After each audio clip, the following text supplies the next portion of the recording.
Ok, ya son las 10, así que ya nos pasamos un minuto. Vamos a empezar este tiempo ya. Les agradezco a todos ustedes por conectarse y me gustaría que comenzáramos este tiempo teniendo un momento de oración y dedicando este tiempo a Dios. Así que les invito a que oremos un momento y vayamos al Señor en oración. Amado Dios, te damos gracias por tu misericordia, gracias por tu fidelidad, gracias por permitirnos reunirnos por este medio para poder tener este tiempo en el cual vamos a hablar sobre ti, sobre tu reino, Señor. Y te damos a ti toda la gloria, toda la honra. Te damos las gracias por permitirnos esta oportunidad de compartir con nuestros hermanos en Cristo y rogamos, Señor, que tu Espíritu Santo sea el que nos guíe y que, Señor, tú nos respaldes en todo cuanto hagamos, digamos, Señor, sea un tiempo de bendición y edificación para nuestras vidas espirituales, Señor. Usa este tiempo para bendecirnos a cada uno de nosotros, Señor, y permite que podamos disfrutar del compañerismo y sobre todas las cosas, Señor, podamos aprender cosas útiles para nuestras vidas espirituales, Señor. Nos ponemos en tus manos confiando en que eres tú el que nos va a guiar, Señor, y pidiendo tu bendición y tu dirección en el nombre de Jesús. Amén y amén. Amén. Ok, hermanos. Gracias a todos por compartir. Les voy a dar entonces el tiempo. Espero que ustedes tengan las preguntas que tengan, pueden ser de cualquier tipo y el objetivo nuestro es tratar de ayudarles y en lo posible responder todas las preguntas que ustedes tengan. Estamos a su disposición, así que ahora espero por ustedes que tengan las preguntas que tengan.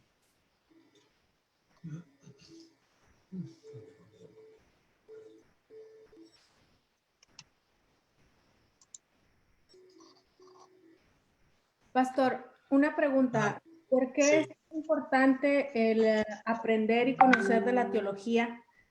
¿Y qué es la teología? Más que nada porque a veces a unos no es, para unos no es importante la sana doctrina. Ok. Teología es una palabra que tiene dos bases. Teo, Dios, y logía viene de logos, que significa palabra acerca de. Entonces, teología es conocimiento acerca de Dios. ¿Por qué es importante la teología? Porque a quien adoramos es a Dios y la teología es eso, es el conocimiento de Dios. Es la manera en que nosotros percibimos, entendemos y conocemos a Dios. Entonces, ¿por qué es importante la teología? Todo lo que hacemos como creyentes es adorar a Dios, es vivir para la gloria de Dios, es conocer a Dios. De hecho, la vida eterna se basa en eso. Jesús dijo, esta es la vida eterna, que te conozcan a ti, el único Dios verdadero, y a Jesucristo que has enviado, en el Evangelio de Juan. Entonces, teología es eso, es conocer a Dios. ¿Por qué es importante la sana doctrina? Bueno, obviamente existe, la palabra doctrina tiene que ver con enseñanza y obviamente existe conocimiento que es correcto acerca de Dios y conocimiento que es incorrecto acerca de Dios. Entonces, todo el mundo es un teólogo de alguna manera, porque todo el mundo tiene un conocimiento de Dios. Aún los incrédulos o aún, vamos a decir, los ateos tienen un conocimiento de Dios porque ellos dicen que Dios no existe, supuestamente. ¿Okay? Entonces, todo el mundo tiene un conocimiento distinto o diferente acerca de Dios. Obviamente, la Biblia es la revelación de Dios. En la Biblia, Dios se dio a conocer a sí mismo. Por tanto, en ella está el conocimiento exacto, el perfecto que Dios quiere que nosotros tengamos acerca de Él. Ahora, sana doctrina es aquella doctrina que es aquel conocimiento sobre Dios que está fundamentado en la enseñanza que la Biblia, que es la palabra de Dios, o sea, la revelación de Dios a nosotros mismos, nos ha dado.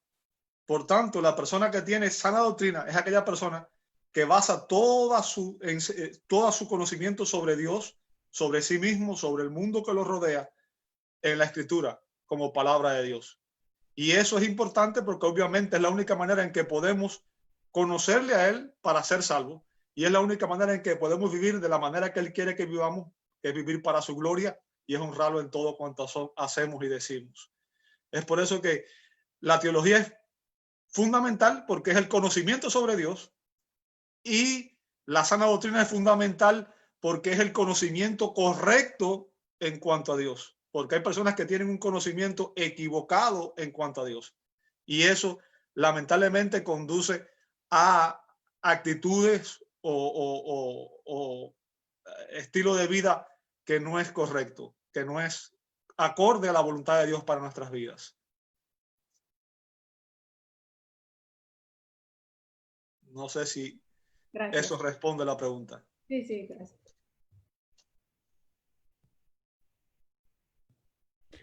Tal vez, pastor, se pueda también estar involucrado de una manera indirecta, a lo mejor una interpretación no del tanto correcta, cuando vemos que las escrituras dicen también, porque ese es el argumento también, ¿verdad? Que la letra mata y el espíritu vivifica. Y por ese sentido, entonces mucha gente opta por ver como el estudio serio, más profundo de las escrituras como algo que no es bueno, ¿verdad? Sino que eso de cierta manera está deteniendo la obra del Espíritu Santo, ¿verdad? No sé si podría expandir un poquito en eso para que se pueda entender. Claro que sí, es sencillo, obviamente. La Biblia dice que la letra mata, más el espíritu es el que da vida, vivifica. Pero obviamente cuando se habla de esa manera, uno tiene que entenderlo en el contexto. Y cuando se dice que la letra mata y que el espíritu vivifica, no se está refiriendo a la Biblia y al Espíritu Santo, se está refiriendo a la ley y a la gracia.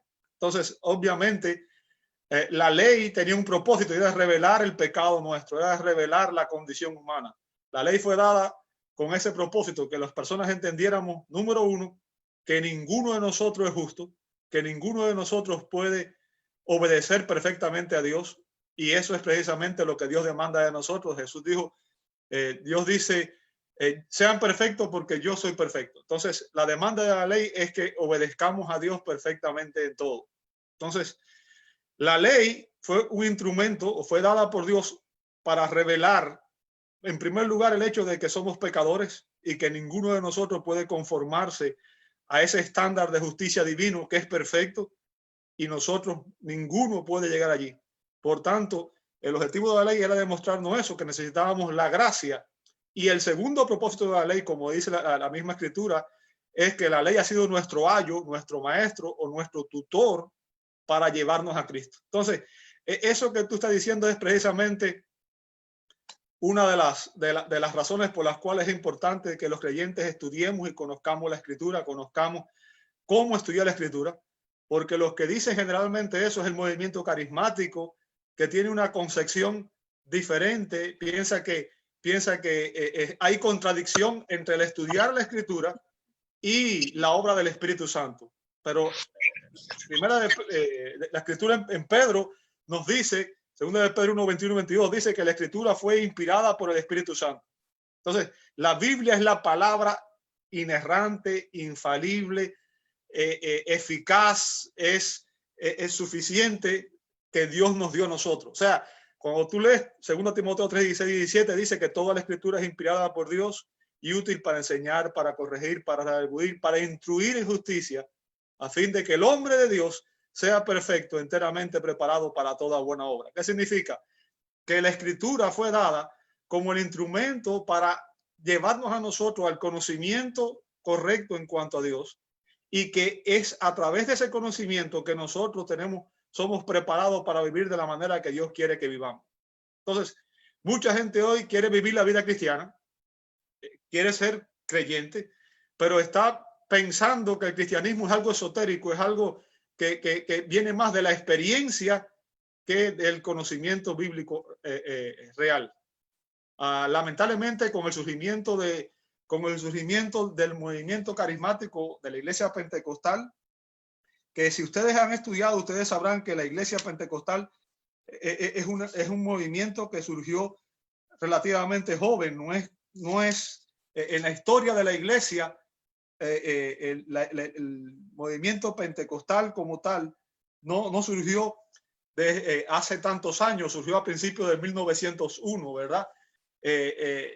Y este movimiento trajo todo un énfasis en cuanto a la parte de lo que ellos hablan, los dones milagrosos, que son específicamente el don de lenguas, que ellos han confundido la enseñanza bíblica del don de lenguas, porque el don de lenguas, si usted lee el Nuevo Testamento en Hechos y en adelante, se da cuenta de que Dios le dio la capacidad a hombres que no habían estudiado un idioma de hablar en la lengua, y es lo que el lenguaje que usa la Escritura, en el idioma de otras personas, de otros países. ¿Ok? Entonces, esta gente hace énfasis en el don de lengua, en el don de sanidad, en el don de milagro. Entonces, todo el énfasis de la teología de ellos está en la experiencia más que en el conocimiento bíblico. Pero eso es una contradicción, porque si la Biblia es la palabra de Dios, la Biblia es el medio por el cual Dios se ha revelado, y uno está diciendo que la Biblia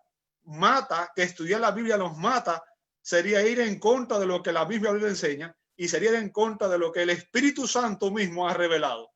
Además, la Biblia revela, nos dice ella misma, que nosotros somos renacidos por la palabra de Dios. O sea, es la Biblia la que nos da vida. Si usted lee, por ejemplo, el Salmo 19, verso 7 en adelante, dice que la ley de Jehová es perfecta, que convierte el alma, la ley de Jehová. O sea, todo lo que habla la Biblia referente a sí misma es un testimonio de que ella ha sido inspirada por Dios y de que ella es el medio por el cual Dios nos habla. Cuando hoy yo digo, por ejemplo, si yo quisiera decir esto es palabra de Dios, la única manera en que yo puedo decir eso es cuando yo leo la Escritura. Esa es la palabra de Dios porque ella ha sido inspirada. Yo puedo hablar sobre la palabra de Dios, pero yo no tengo palabra inspirada de Dios.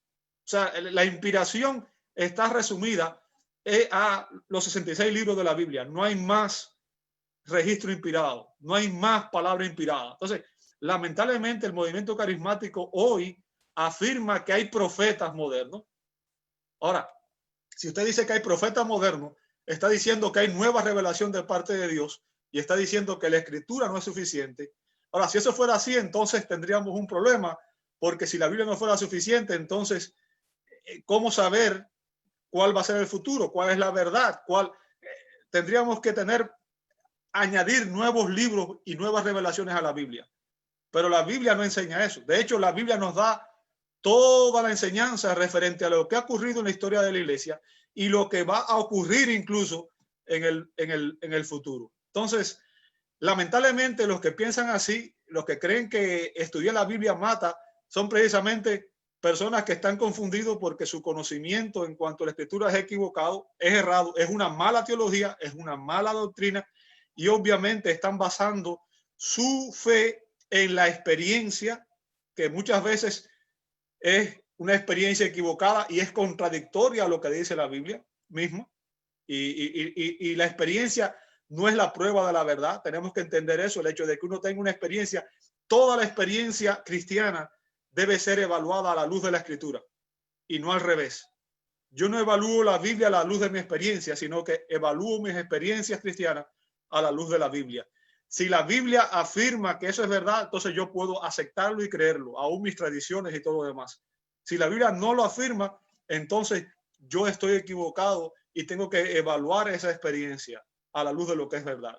Entonces, creo que lamentablemente ese es parte del gran problema que tenemos hoy, que hay mucha gente que está buscando iglesias conforme a lo que ellos conciben como iglesia y lamentablemente no están dispuestas a realmente estudiar y conocer la Escritura, sino que están buscando iglesias conforme a su concepción de lo que es Dios, a su propia idea de lo que es Dios, o conforme a su propio pecado incluso, porque hay gente que está buscando a Dios nada más porque quiere ser próspero, quiere ser famoso, quiere ser exitoso y quiere tener dinero y quiere tener todo lo demás. Que obviamente todos quisiéramos tener esas cosas, pero sabemos que eso es precisamente lo que Satanás ofrece, ¿verdad? La Biblia nunca dice que Dios promete que todos sus creyentes, todos sus hijos, vamos a ser ricos, ni que vamos a ser exitosos, ni que por lo menos no en el estilo de vida del mundo.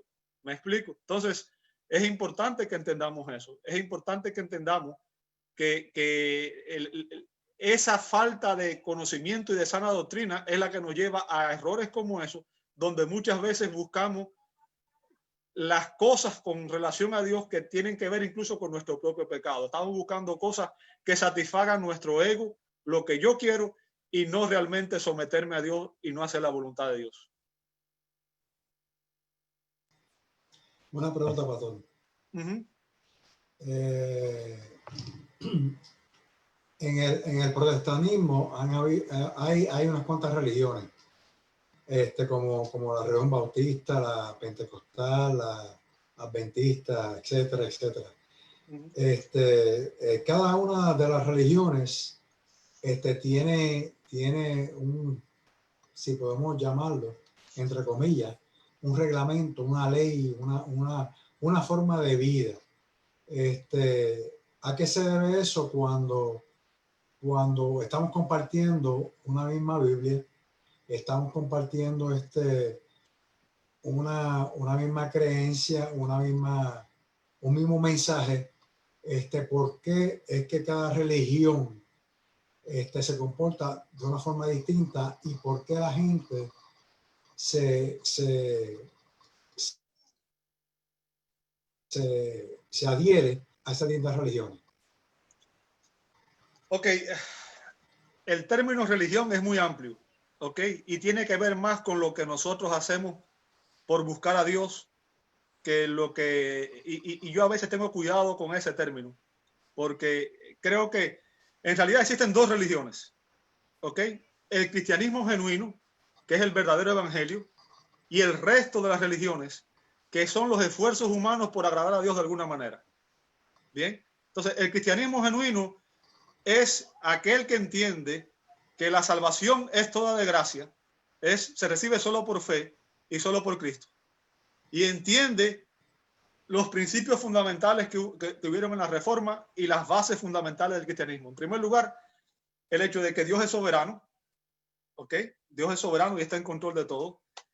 Y 5 principios básicos. Número 1, que la Biblia es la palabra de Dios. No hay ninguna otra fuente de autoridad. Bien.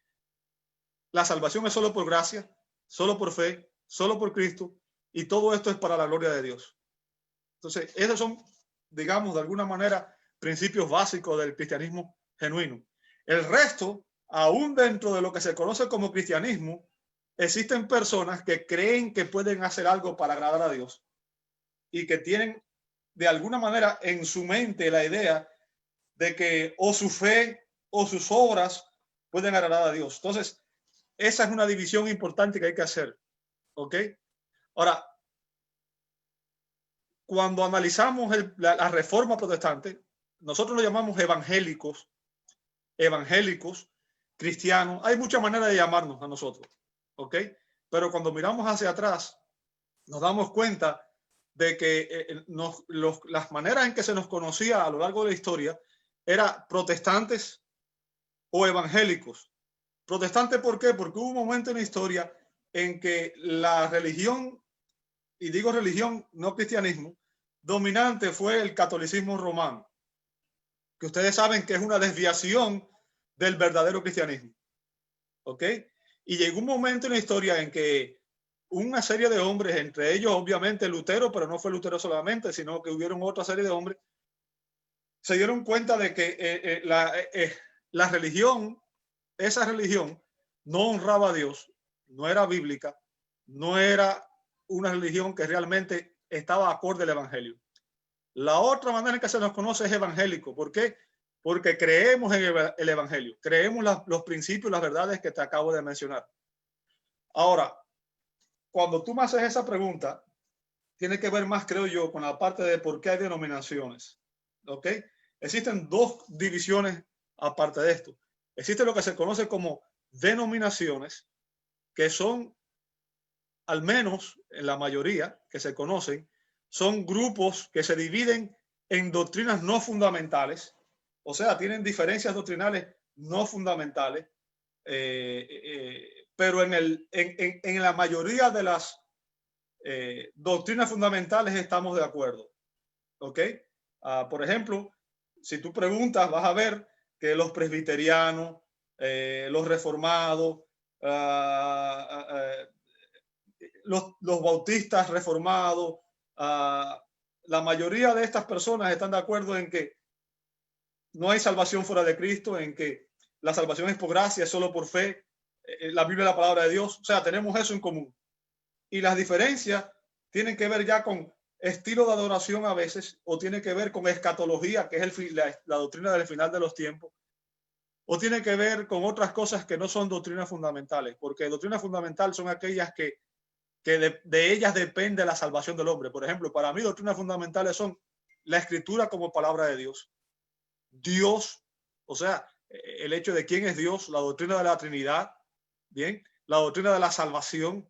O sea, esas son doctrinas fundamentales. Y ahora, escatología es importante, pero no es una doctrina fundamental, vamos a decirlo de esa manera, ¿verdad? El bautismo para mí es importante, pero la manera de la que se practica el bautismo no es una doctrina que generalmente puede llevar a una persona a... Si una persona cree que se puede bautizar en vez de por inmersión, cree que puede echarse un poco de agua arriba y ya está bien. Eso para mí no hace una diferencia siempre y cuando tenga las doctrinas fundamentales del cristianismo bien. ¿Me explico? Entonces, obviamente la mayoría de esas denominaciones tienen sana doctrina. Lamentablemente surgió lo que se conoce como la iglesia pentecostal, y digo esto con sumo cuidado porque dentro de la iglesia pentecostal hay muchos creyentes genuinos y obviamente ellos predican a Cristo, predican el evangelio. Lamentablemente muchas de sus doctrinas están equivocadas. ¿Ok? Como vimos ahorita, esa es una de ellos. Su teología se basa más en la experiencia que en el conocimiento bíblico. ¿Ok? Entonces, eso ha causado mucha confusión. Hace años atrás, cuando mirábamos la iglesia, cada denominación mantenía su propia liturgia y mantenía su propio sistema de doctrina bien definido. Hoy, lamentablemente, el movimiento carismático ha invadido todas las denominaciones y más allá de eso, lamentablemente muchas denominaciones han ido perdiendo sus raíces, su identidad, y el movimiento carismático y lo que está ocurriendo con la sociedad en este tiempo y todo lo demás se ha infiltrado dentro de la iglesia y han perdido su esencia doctrinal, sus valores, sus principios, ¿verdad? Ahora, si tú vas al extremo doctrinal de la mayoría de las iglesias protestantes o evangélicas, tú vas a ver que lo primero que dicen es esto: la Biblia es la palabra de Dios, nuestra norma de fe y conducta. ¿Ok? Entonces, eso está bien, es correcto. Lamentablemente lo que pasa es que muchas veces eso no se lleva a la práctica. Entonces, tienen esa declaración como parte de su doctrina, pero a la hora de predicar la escritura, no la predican expositivamente, no predican la Biblia, lo que predican es lo que los predicadores piensan, creen, opinan referente a, y eso crea una distinción en todo lo demás. ¿Ok? Porque a pesar de que ellos dicen que defienden la Biblia, la manera en que la enseñan no es la manera sistemática, no es de manera consistente dentro del contexto, no es consistente con el resto de la enseñanza bíblica, es la interpretación o lo que ellos creen que dice la escritura, y eso crea un gran problema, porque a pesar de estar asociado y decir yo formo parte de este grupo que es evangélico, las enseñanzas en muchos casos se han desviado de la verdadera enseñanza. Ok, por eso es importante que entendamos dos cosas. Cuando como creyentes, nosotros necesitamos, número uno, aprender a estudiar la escritura. Si ustedes se dan cuenta, una de las cosas que hemos hecho todos los años casi, desde que yo estoy en el Ministerio de la Iglesia Bautista, Bíblica de Cypress, ya estoy hablando de la Iglesia Bautista, ya me fui de onda. Es que yo vengo de una Iglesia Bautista, por cierto. Desde que estoy aquí, es dar una clase de método de estudio bíblico. ¿Por qué es importante? Porque a menos que usted sepa cómo estudiar la Biblia, si usted no sabe cómo estudiar la Biblia, usted va a hacer música de oído. Significa que usted va a tener que creer lo que la gente le dice, lo que otros opinan, y usted no va a poder tener su propio criterio basado en lo que usted puede estudiar, razonar y aprender de la escritura. Y es importante que aprendamos eso. De hecho, lo primero que yo aprendí, la primera decisión que yo tomé después de un tiempo de estar en el evangelio fue precisamente cómo aprender a estudiar la Biblia, porque me di cuenta de que estaba confundido, porque yo venía de ser un pagano, incrédulo, y me confesaba ateo, ¿ok? No tenía una religión como trasfondo, aunque para mí, digamos, la ciencia era una religión, vamos a decirlo. Ahora llego a los pies a los pies del Señor y me doy cuenta de que hay contradicción entre lo que dicen unas personas y lo que dicen otras. Y eso me causó mucha confusión y decidí que iba a dedicar tiempo a aprender, a buscar las herramientas que me sirvieran a mí, a estudiar la Biblia por mí mismo, para poder aprender por mí mismo. Y es lo que trato de hacer con ustedes. Porque lamentablemente, como digo, hay muchas personas que dicen la Biblia es la palabra de Dios en el statement doctrinal de la iglesia. Sin embargo, cuando tú escuchas la predicación después, su enseñanza no tiene nada que ver con el texto bíblico que está supuestamente predicando. ¿Ok? No usan un texto bíblico como pretexto para decir una serie de cosas que no es lo que el texto bíblico dice. ¿Me explico? Y entonces es importante que entendamos eso. Ahora, es importante que entendamos la distinción entre denominación y secta. Hay sectas que son grupos de personas que tienen creencias que son erradas totalmente. Por ejemplo, los testigos de Jehová, los mormones, la cientología, todas esas son sectas, no son denominaciones. Ahora, las denominaciones, hay algunas de ellas que tienen buena enseñanza con algunas diferencias que no son, digamos, relevantes. Y por tanto, en eso yo pienso que es una permisión divina de alguna manera para que las personas, al final de cuentas, estemos en un lugar donde pensamos que encaja mejor con nuestra visión, independientemente de que también creo que es parte del pecado humano y es parte de la condición caída nuestra, ¿verdad? Que a veces tratamos de buscar o hacer las cosas a nuestra manera. Lamentablemente hay muchas personas que están, como digo, vienen a la iglesia, pero no vienen dispuestos a aprender, sino que vienen con una idea preconcebida de lo que ellos quieren obtener en la iglesia y están buscando una iglesia conforme a su imagen y semejanza, lo que ellos quieren escuchar, lo que les gustaría que fuera y las verdades que ellos quisieran tener ahí. Y cuando es algo que no está acorde a lo que ellos creen, que como digo, todo el mundo hace eso, pero el criterio que tenemos que tener siempre es el criterio bíblico. Si lo que se está diciendo y lo que se está enseñando en esa congregación tiene fundamentos bíblicos, entonces yo tengo que someterme independientemente de que no me guste. Ahora, lamentablemente, mucha gente no está haciendo eso. Lo que está haciendo es buscando una iglesia conforme a su experiencia personal o conforme a sus gustos, o iglesias donde su pecado no se vea. Y muchas veces nuestro pecado el que está manejando la manera en que nosotros buscamos iglesia y no precisamente una concepción doctrinal profunda. ¿Ok? Pastor, tengo una pregunta. Ajá.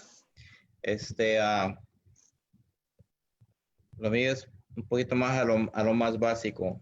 Ajá. Al origen. Si Dios ya sabía que Adán iba a caer, ¿por qué no hizo algo para prevenirlo? Es una pregunta de un niño. Ok. Si Dios sabía que Adán iba a pecar, ¿por qué no hizo algo para prevenirlo? Es una excelente pregunta. Bueno, obviamente Dios sabía que Adán iba a pecar y ¿por qué sabemos que lo sabía? Si usted lee la escritura en Efesios capítulo 1, dice que Dios había preparado un plan de rescate desde antes de la fundación del mundo, o sea, desde antes de él crear a Adán y a Eva. Ahora, recuerda que cuando Dios creó a Adán y a Eva, Dios lo creó a su imagen y semejanza. ¿Qué significa eso? Tenemos que entender que en Juan 4:24 dice que Dios es espíritu. Dios no tiene forma, no tiene tamaño, o sea, cuando pensamos imagen y semejanza no podemos pensar en que Dios tiene algún tipo de forma o algo de eso, sino tenemos que pensar en que Dios puso en nosotros, el hombre y la mujer, nos creó a nosotros y comparte con nosotros algunos de sus atributos comunicables. O sea, Dios es santo, nos creó para vivir en santidad. Dios es justo, nos creó para vivir en justicia. Dios es amor, nos creó para vivir amando y siendo amado. ¿Ok? Entonces, como al crearnos de esa manera, obviamente, uno de los atributos que él puso en nosotros es la voluntad y es la capacidad de escoger por nosotros mismos. ¿Ok? Somos seres que tenemos emociones, intelecto y voluntad. Pensamos por nosotros mismos, escogemos por nosotros mismos. Tenemos libertad en ese sentido. Entonces, Dios creó a un hombre y una mujer que eran libres para escoger vivir en santidad o libres para escoger desobedecer a Dios, pero no tenían que hacerlo. En ese contexto, Adán y Eva, estando en la condición original, ellos eran libres para decidir vivir eternamente en santidad, como mismo Dios lo había creado, pero también, lamentablemente, escogieron el mal camino, pero también fueron libres de escoger, obviamente, el hecho de poder desobedecer a Dios y caer y pecar. Ahora, esa libertad era parte de lo que los hacía a ellos personas y seres libres. ¿Me explico? Entonces, el hecho de que Dios lo permitió de esa manera tiene que ver ya con otra parte de la teología, tiene que ver con el hecho de que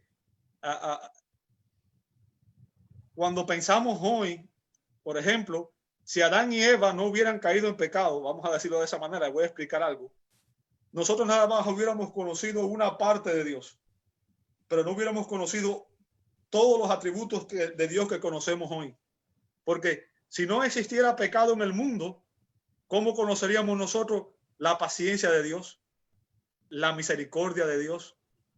O sea, hay una serie de atributos que Dios se revela a sí mismo y que vienen, que hoy los conocemos y son resultado precisamente de esa caída. Y como digo, Adán y Eva no estaban obligados a pecar, porque en ese momento ellos eran libres y podían tomar cualquier decisión. A diferencia de después que ellos pecaron, hoy cada persona que nace, usted, yo y toda persona que nace, está esclavizada por el pecado.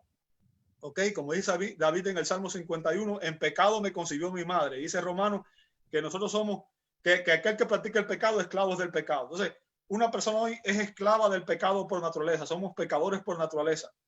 Y nosotros no podemos escoger vivir sin pecado. Al contrario, siempre vamos a escoger el pecado porque esa ahora es parte de nuestra naturaleza caída, ¿verdad? Ahora, ¿por qué Dios no lo hizo? Precisamente, bueno, número uno, porque al criarlo, Dios le dio al hombre la libertad de ser un ser que tenía determinación propia. Número dos, porque en el plan de Dios habría una redención y obviamente de alguna manera Dios permitió y usó aún el pecado nuestro para su propia gloria, y a través de nuestra caída Dios ha revelado muchos atributos de él, como su gracia, su amor, su paciencia, su justicia, su misericordia, que de otra manera no conoceríamos, porque si nunca hubiera habido pecado, ¿cómo sabríamos que Dios es paciente si nunca hemos hecho nada para probar su paciencia? ¿Cómo sabríamos que Dios es misericordioso si nunca hubiéramos necesitado misericordia? ¿Me explico? Entonces, es una pregunta que tiene muchas más implicaciones que esa, pero eso es básicamente lo que le puedo comentar por el momento, a un nivel de un niño, creo. Sí. Cuando dice que tenemos la capacidad o Dios nos dio la capacidad de elegir, o le dio al hombre la capacidad de elegir, estamos hablando de lo mismo de libre albedrío, son dos conceptos diferentes, distintos. El concepto libre albedrío hay que tener cuidado cómo se usa, porque el hombre sí es responsable por sus acciones. Ahora, cuando Dios creó al hombre, Dios puso en el hombre espíritu, alma y cuerpo. Bien, el espíritu es aquello que nos une a Dios. Y no voy a entrar en una discusión de otro tipo ahorita, porque, por ejemplo, hay dos visiones aquí. Hay unos que dicen que el hombre es dos y ven el espíritu y el alma juntos. Particularmente yo pienso que el espíritu y el alma son distintos, son diferentes, y hay razones bíblicas para eso. Ahora, el espíritu es aquello que nos permite estar en comunión con Dios, ¿ok? Es aquella parte de nosotros que es semejante a Dios, porque Dios es espíritu. Bien, entonces el espíritu es el que nos permite tener comunión con Dios. El alma contiene lo que son las emociones, el intelecto y la voluntad. Bien, y aparte de eso está el cuerpo. Ahora, cuando Dios creó al hombre, el hombre no conocía el pecado. Y en ese contexto, Adán y Eva, al no conocer pecado, y esto es algo que viene de la teología de Agustín, el hombre era libre para escoger, como dijo ahorita, era libre para escoger vivir sin pecar o libre para pecar. ¿Ok? Ahora, después de que Adán pecó, a partir de ese momento, todo el mundo nace con el estigma del pecado. ¿Ok? El pecado es algo que ya forma parte ahora de nuestra naturaleza. Todos nacemos con pecado, como dijo ahorita en el Salmo 51, y la Biblia enseña que todos somos pecadores, Romanos 3:23. Entonces, ahorita somos responsables de nuestras acciones, o sea, y este es el punto que quiero dejar claro, pero el concepto del libre albedrío, como piensa la gente, porque la gente piensa que el libre albedrío es hacer lo que me da la gana a mí. Y es cierto, yo puedo hacer lo que yo quiera, pero con una limitación: yo no puedo dejar de pecar. Yo no puedo hacer algo que es contrario a mi naturaleza.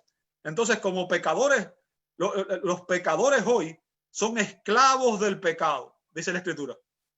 Y por ello, ellos no pueden dejar de pecar por sí mismos. ¿Ok? Y es importante que entendamos eso. Somos responsables de nuestras acciones, pero nuestras decisiones no son totalmente libres, vamos a decirlo así. ¿Por qué? Porque hoy tenemos un yugo, que es el pecado, del cual somos esclavos. Tenemos un amo, ¿cuál es? Satanás, que ciega nuestras mentes. Y tenemos un estilo de vida, que es el mundo en que vivimos, como dice Efesios. Vivimos conforme al estilo de vida del mundo, imitando el ejemplo de nuestros padres pecaminosos, de los compañeros de estudio, de trabajo pecaminosos. Y entonces, en realidad, no somos libres. No hay esa libertad de decir yo voy a vivir sin pecado. ¿Me explico? Como hubiera podido hacer Adán en aquel contexto original. Bien. O sea que forzosamente pecamos sin poderlo evitar. El hombre por naturaleza es como el pecado forma parte de nuestra identidad, de nuestra naturaleza. Cuando Adán pecó, se afectó, murió espiritualmente, y a consecuencia de eso, toda persona que nace muerta espiritualmente, Efesios 2:1, ¿verdad? Y nace, obviamente, vivo físicamente, pero sus emociones, su intelecto y su voluntad está afectada por el pecado. Es por eso que nosotros tenemos miedo, sentimos temor, angustia, ansiedad. Adán, antes de pecar, no conocía el miedo. ¿Por qué? Dios controla todo, y cuando estaba en comunión con Dios, sabía que Dios estaba en control de todo lo que pasaba y no había nada que pudiera hacerle daño. Desde el momento en que Adán pecó, lo primero que vemos que hizo fue tratar de esconderse de la presencia de Dios. Y eso demuestra pérdida del conocimiento de Dios, porque el Salmo 139 dice que no hay un lugar donde usted y yo podamos escondernos de la presencia de Dios. Si subimos a los cielos, allí está Él. Si bajamos a lo más profundo del cielo, allí Dios está. Y lo segundo que dice es que sintió miedo. Entonces, o sea, el pecado afectó nuestras emociones, nuestro intelecto, nuestra voluntad. Y el diablo usó eso en nuestra contra.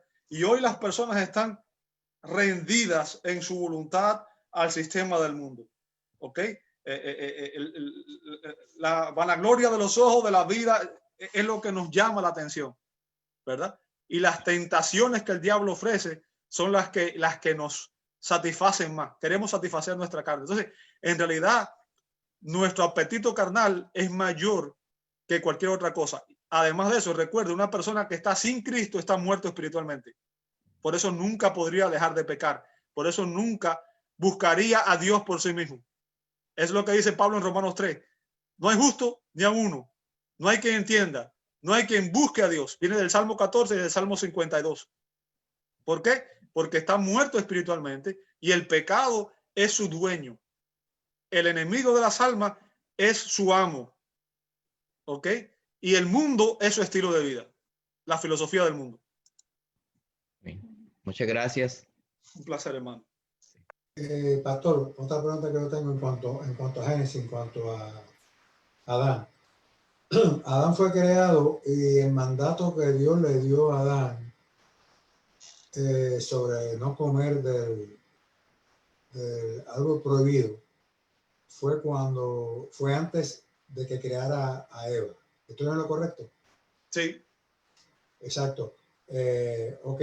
Se podría decir que Eva cayó porque, aunque se asume que Adán sí le instruyó a Eva en que no podía comer del árbol, porque Dios le dio el mandato a Adán, se puede inferir que Eva y desconfió de Adán, o no creía en Adán, o simplemente era por ignorancia, en que ella permitió que la serpiente pues la engañara y que ella comiera de ese árbol.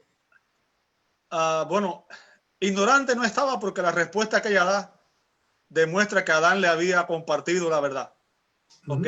Entonces ella dijo, Dios ha dicho de ese árbol no se debe comer. Entonces ella lo sabía.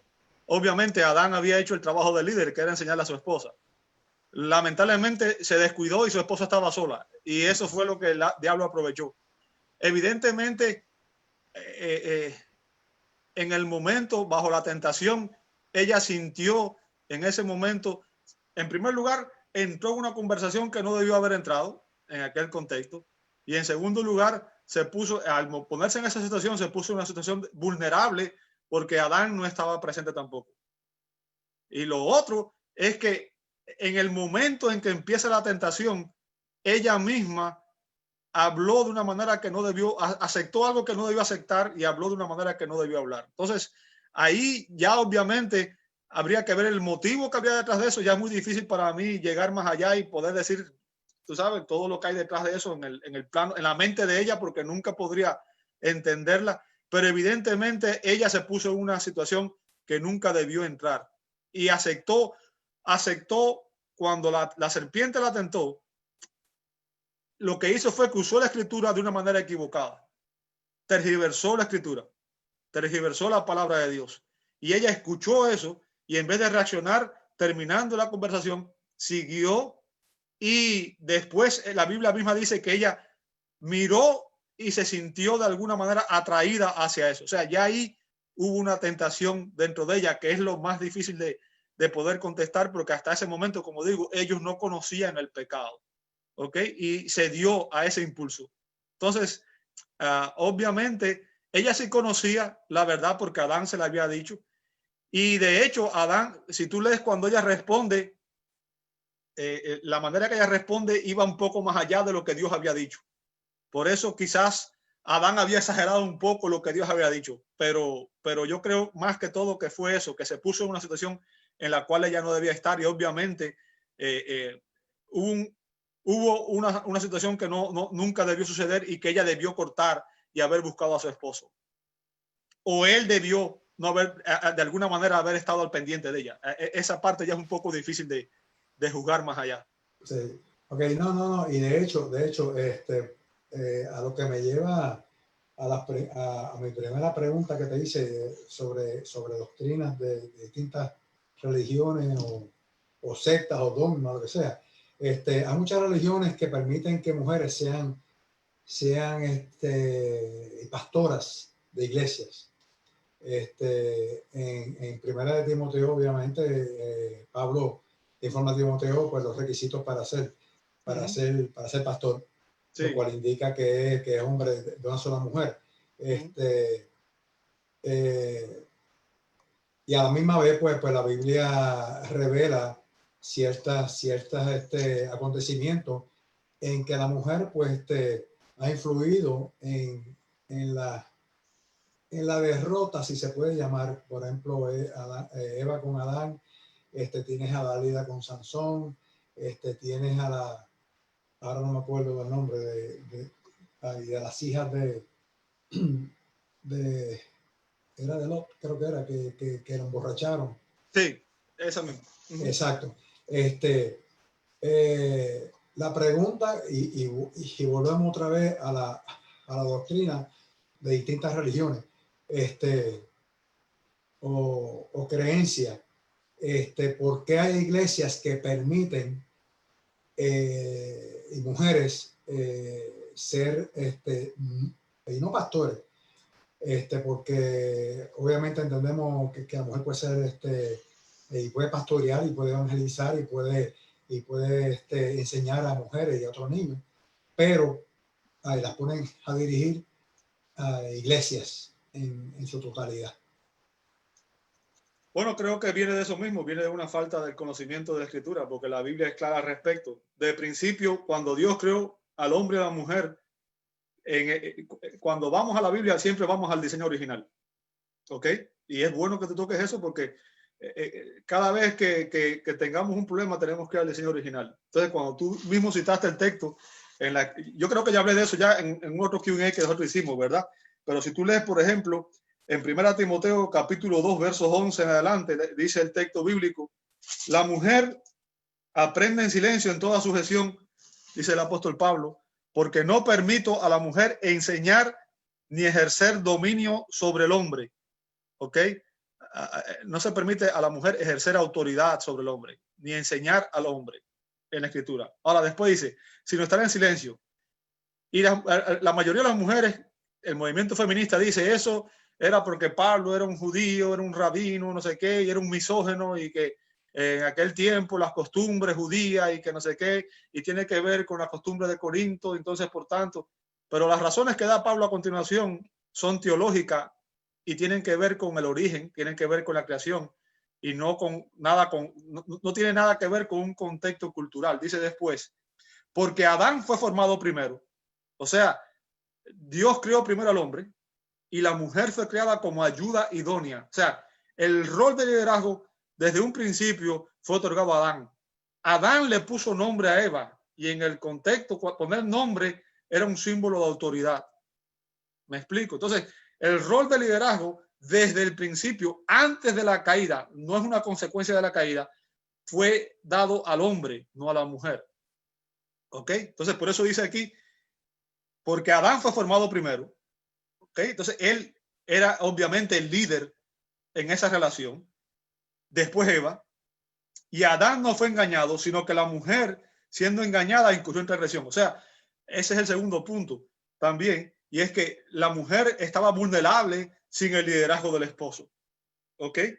Y la Biblia también dice que la mujer fue creada a causa del hombre y no el hombre a causa de la mujer. ¿Ok? Entonces, bíblicamente, teológicamente, desde el principio, Dios puso a la mujer para que estuviera bajo el liderazgo del hombre.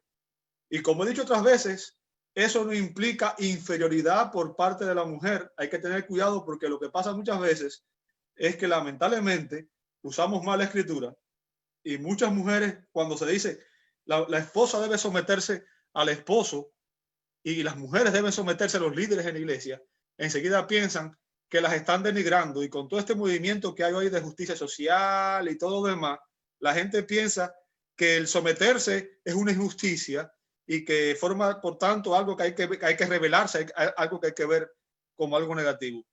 Tenemos que entender que el diseño de Dios, en el diseño de Dios, ambos, el hombre y la mujer, fueron creados como portadores de la imagen de Dios. O sea, los dos comparten los atributos comunicables de Dios en la creación. Por eso, ambos tienen el mismo valor. Ni Adán era mejor que Eva, ni Eva mejor que Adán. Bien, lo que sí es que tenían diferentes diseños y fueron creados con diferentes roles. Entonces, esos roles eran complementarios. El rol de Adán era ser el líder espiritual, ser el líder de la mujer, y el rol de Eva era ser la ayuda idónea de Adán. ¿Me explico? Entonces, eso ha sido así también en la iglesia. El rol de la mujer, obviamente, dentro de la iglesia, es uno de enseñar, de apoyar, pero no es el rol de ser el líder, no es el rol de enseñar a los hombres, no puede ejercer autoridad sobre los hombres porque bíblicamente no es aceptado. En el diseño de Dios, ese no es el patrón que Dios estableció. Y no quiero entrar a otras discusiones como empezar a explicar el origen de todos los términos que se usan para hablar acerca de el pastor o de anciano o de que todos tienen que ver con el elemento masculino, además del elemento histórico. Cuando tú miras la Biblia, por ejemplo, ninguno de los apóstoles fue mujer. Ninguno de los apóstoles fue mujer. Ninguno de los escritores que escribió la Biblia, de los autores de los libros de la Biblia, fue mujer. ¿Ok? Entonces, uno tiene que entender eso dentro del contexto histórico, dentro del contexto teológico, y eso nos lleva al punto de que poner a una mujer a predicar es algo que es contrario al diseño original de Dios y a la teología que viene en toda la Escritura, desde el Antiguo Testamento hasta el Nuevo Testamento. ¿Ok? Entonces, lamentablemente, eso se debe, como digo, a que hoy hay mucha gente que tiene una interpretación bíblica distorsionada y que lamentablemente su teología es más basada en la experiencia que en los fundamentos bíblicos.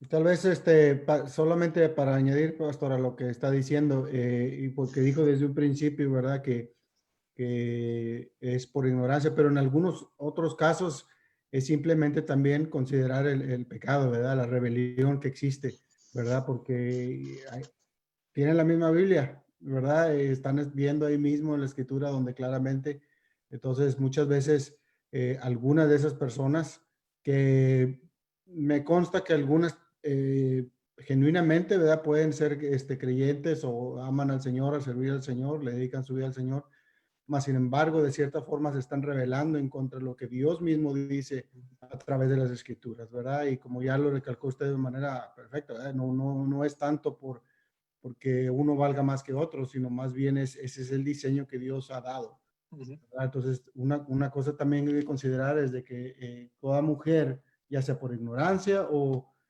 por o sabiéndolo de antemano, cada vez que se sube a un púlpito a enseñar con autoridad, pues realmente se está rebelando en contra de Dios, ¿verdad? Y bueno, eso es lo que quería añadir.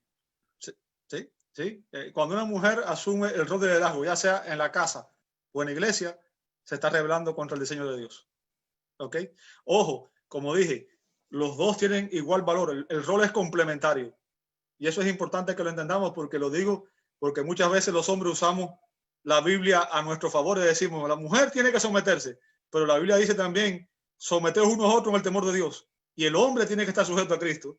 Y la Biblia dice que la mujer debe someterse a su esposo, por ejemplo, en el rol del hogar, pero dice que el hombre debe amar a la mujer como Cristo amó a la iglesia. Y los líderes de la iglesia deben entender que tienen que estar sujetos a Cristo y la mujer debe estar sujeta a Dios y a los líderes de la iglesia. Entonces, cuando una mujer asume el rol de liderazgo y se pone sobre hombres en una congregación mixta, está violando el diseño original y obviamente está en rebelión directa a la Escritura.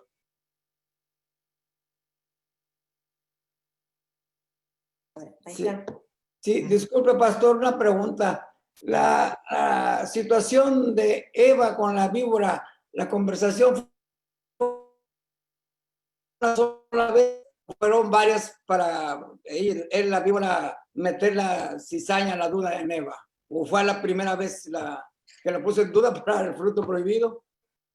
Disculpe, hermano, no escuché del todo la pregunta porque hubo un feedback ahí que no me dejó escuchar bien. ¿Puedes repetirme la pregunta, por favor? Y que si la conversación que sostuvo Eva con la víbora fue una sola ocasión, en esa sola ocasión le plantó la duda a Eva, o fueron varias las conversaciones. Bueno, si bíblicamente se quedaba con la duda, ¿verdad? O lo veía solo el árbol. Bíblicamente parece haber sido una sola conversación, no hay evidencia de que haya habido más ninguna.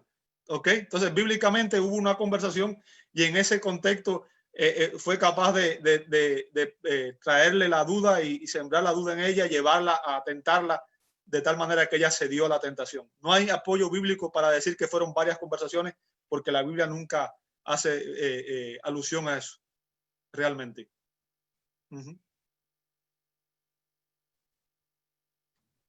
Oye, pastor, pastor, yo tengo una pregunta. ¿Me escucha? Sí, adelante. Sobre el tema que estaba mencionando con Javier sobre la mujer, el rol de la mujer en la iglesia, y creo que ya todos sabemos y entendemos el diseño y por qué el diseño es así y cómo funciona. Pero una de las preguntas que yo tenía, quería saber de eso que es bíblico, cómo se relaciona, por ejemplo, en política.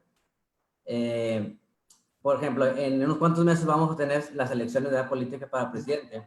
Y vamos a decir que una mujer es candidata para ser presidente, ¿verdad? Y sabemos que lo que pasa en la política, quien no es presidente, no afecta nuestra vida eterna, ¿verdad? Si uno es creyente en la palabra. Pero, ¿cómo se relaciona eso, por ejemplo, si una mujer quiere ser presidente y es candidata para presidente? Esa es una muy buena pregunta. Obviamente, estamos hablando de dos cosas un poco distintas, porque como tú dices, el reino de la política no tiene que ver nada con el reino de los cielos. Exacto. Y a nosotros, la prioridad nuestra es el reino de los cielos. Y no importa quién sea el presidente de un bando o de otro, para nosotros el reino de los cielos se extiende por el trabajo de la iglesia, no por el trabajo de la política. Lamentablemente hay muchos creyentes hoy que están poniendo sus expectativas en la política y piensan que si logramos poner una persona en una posición, vamos a mejorar las cosas y vamos a hacer que las cosas funcionen mejor y todo lo demás. Es una esperanza que lamentablemente no tiene el fundamento teológico que debe tener. Y no estoy diciendo con eso que no debemos procurar poner, obviamente, a las personas que tienen mejores calificaciones, ¿no? Ahora, en este caso, como no estamos hablando, obviamente, no estamos hablando de algo que tiene que ver específicamente con el rol de una mujer dentro de lo que es el gobierno de la iglesia, ni estamos hablando con algo que tiene que ver específicamente con el rol de la mujer dentro de lo que es la casa. Yo creo que cuando una persona va a analizar un candidato para un puesto político, que es algo que es diferente, lo primero que tenemos que ver es la plataforma que esa persona tiene. ¿Ok? La plataforma que tiene. Obviamente, como dije, si fuéramos a analizar, bíblicamente hay un estándar para los patrones para escoger, por ejemplo, un pastor o un diácono. La Biblia da en las cartas a Timoteo y a Tito, da la referencia, el estándar. ¿Ok? Tiene que ser marido de una sola mujer. Eso demuestra que automáticamente que tiene que ser hombre. Bien. Y que obviamente hay una serie de requisitos. Ahora, cuando pensamos en alguien que va a ocupar una posición política como tal, obviamente el estándar ya es diferente, ya cambia, porque nosotros no estamos buscando a esa persona para que ejerza una función dentro de la iglesia, ni mucho menos, sino en una función política. Y ahí obviamente yo creo que hay que ver, número uno, la plataforma que esa persona tiene y la vida y lo que respalda a esa persona. Bien, entonces, número uno, por ejemplo, yo nunca apoyaría a nadie que está de acuerdo con el aborto, porque es algo que es, obviamente, yo soy pro vida, ¿verdad? Y por tanto nunca voy a apoyar a un candidato político de ningún partido que esté a favor del aborto. Nunca voy a apoyar a un candidato político que esté a favor del matrimonio homosexual, porque la Biblia dice que Dios creó un hombre y una mujer. El matrimonio es una relación heterosexual, es monógama, o sea, una pareja para otra pareja de por vida. Bien, entonces cualquier otro cambio en eso es una falta en el diseño original de Dios. Por tanto, no lo voy a apoyar. Y obviamente dentro de eso habría que ver otra serie de estándares y todo lo demás. Yo sé que muchas veces nosotros como hispanos, cuando valoramos una persona que va a ocupar, por ejemplo, una posición pública, nos fijamos en aquellos puntos de interés que tienen con nosotros y a veces eso es lo que nos llama más la atención. Por ejemplo, y voy a poner este ejemplo, que quizás sea un poco difícil para mí manejarlo porque algo que ustedes van a entender por lógica. Por ejemplo, muchas veces los hispanos escogen los candidatos políticos por el hecho de que supuestamente están a favor de la inmigración ilegal, ¿verdad? Aún cuando esa persona al mismo tiempo está a favor del aborto y está a favor de el matrimonio homosexual. Y yo quiero que usted entienda, usted está escogiendo entonces a una persona basado en sus intereses personales y no en principios bíblicos que son eternos. Entonces, para mí el hecho, si es una elección de ese tipo, el estándar es diferente porque no estamos escogiendo a una persona que va a venir a gobernar dentro de la congregación, dentro de la iglesia. Y voy a decir esto, yo creo que en la tradición y la cultura, yo creo que muchas personas obviamente no aceptan el hecho de que una mujer esté gobernando en un cargo público. Es algo en lo cual, lamentablemente, como digo, yo no soy político, y la política no es mi fuerte, ni estoy, en realidad, la única opinión que doy en política es cuando alguien me pregunta si va a apoyar a una persona con la cual no estoy de acuerdo, le doy las razones por las cuales no estoy de acuerdo teológicamente, ¿ok? Ahora, yo lo que diría es esto: valora a una persona siempre por su vida, porque tiene que ser consecuente en lo que enseña y cómo vive, y su plataforma. Esas son las cosas más importantes que uno tiene que ver en cuanto a la política, ¿ok? ¿Por qué?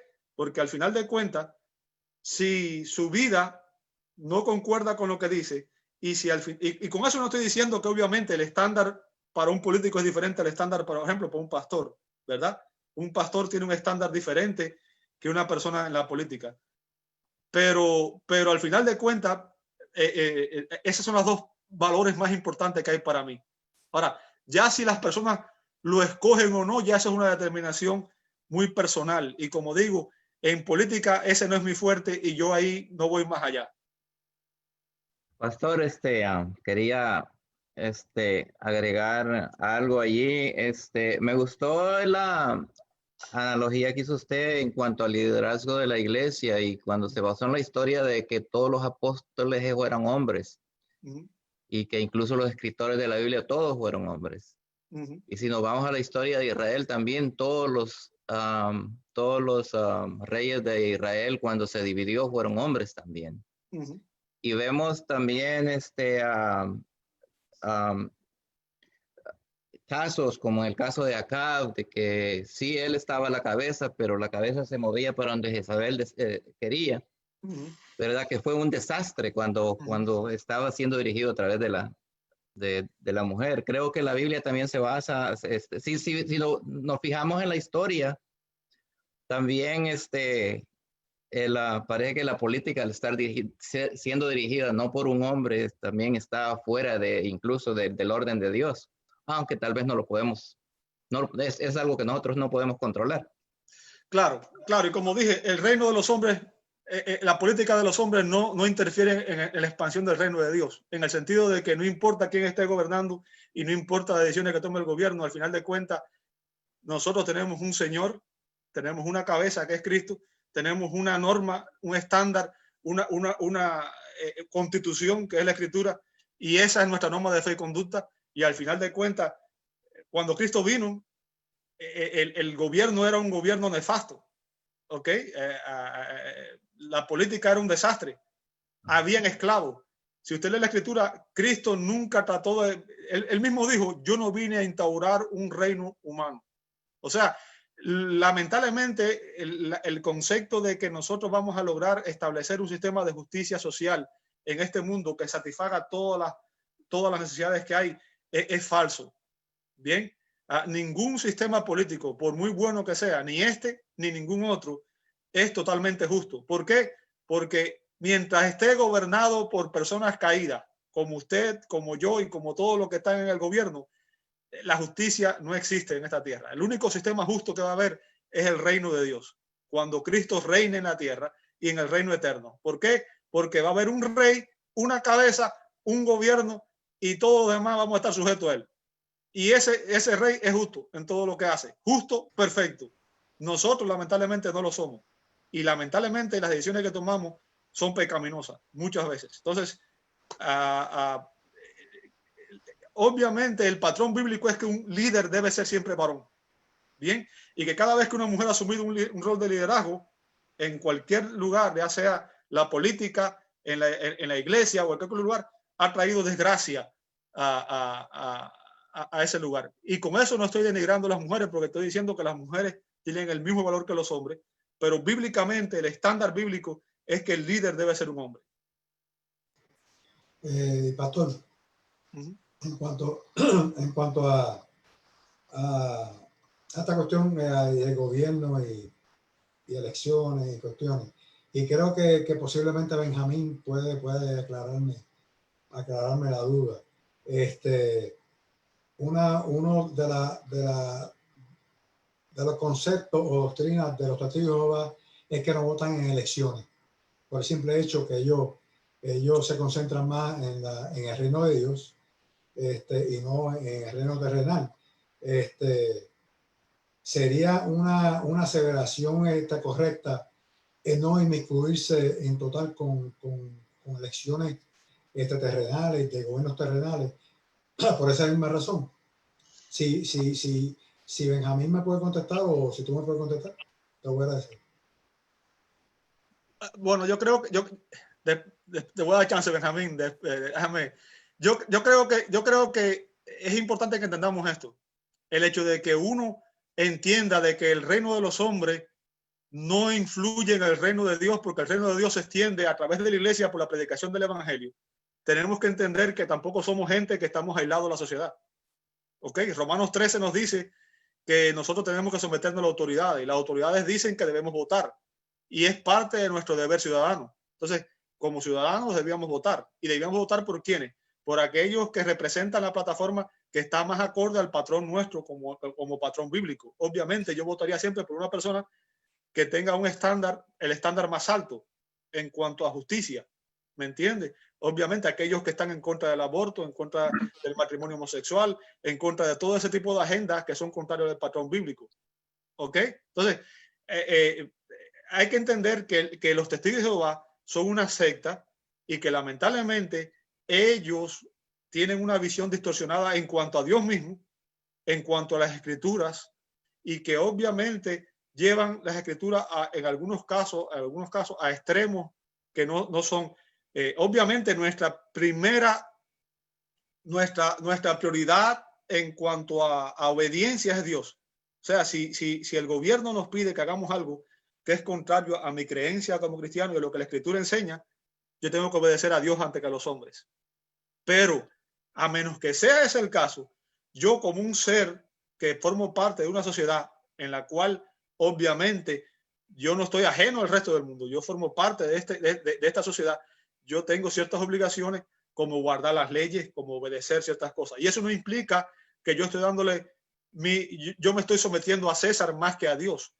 Pero aún Jesús dijo, por ejemplo, en el Nuevo Testamento, tú ves que Jesús dijo, dar a César lo que es de César y a Dios lo que es de Dios. ¿Qué significa? Yo pago impuestos.